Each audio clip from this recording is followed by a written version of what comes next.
अगर मैं न करता तो क्या होता? जब अशोक वाटिका में जब रावण क्रोध में आकर तलवार लेकर सीता माता को मारने के लिए दौड़ा, तब हनुमान जी को अनायास ही मन में आया कि तलवार छीनकर इसका दुष्ट का सर धड़ से अलग कर दूं।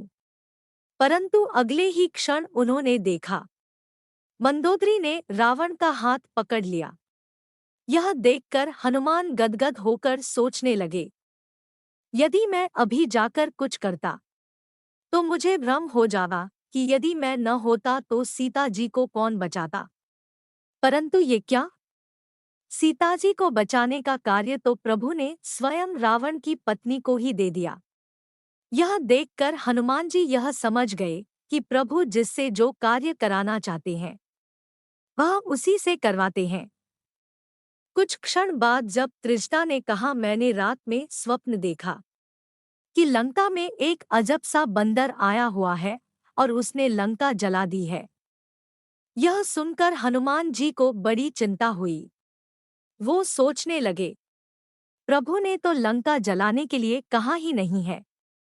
त्रिजटा कह रही है कि उन्होंने स्वप्न में देखा है एक वानर ने लंका जलाई है। अब मुझे क्या करना चाहिए?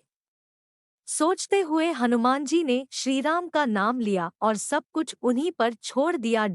कुछ समय बाद जब रावण के सैनिक तलवार लेकर हनुमान जी को मारने को दौड़े, तो भी हनुमान जी ने स्वयं के बचाव का तनिक भी प्रयास नहीं किया।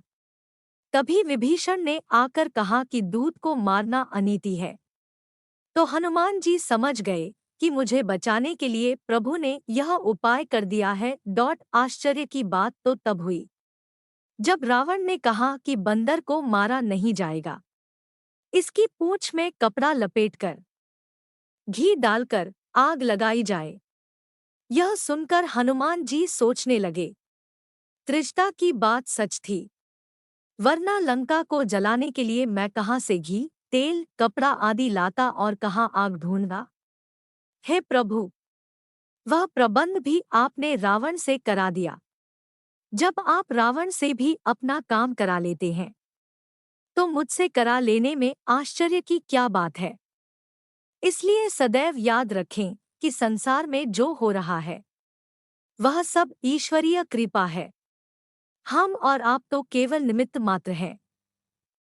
इसीलिए कभी भी ये भ्रम न पाले कि मैं ही सारे कार्य कर रहा हूँ, करने वाला तो एकमात्र ऊपर वाला ही है। हमको भी कभी कभी ऐसा ही भ्रम हो जाता है और हम सोचते हैं कि अगर मैं न होता तो क्या होता। मित्रों, अगर आपको कहानी अच्छी लगी हो चैनल को लाइक शेयर सब्सक्राइब जरूर करें।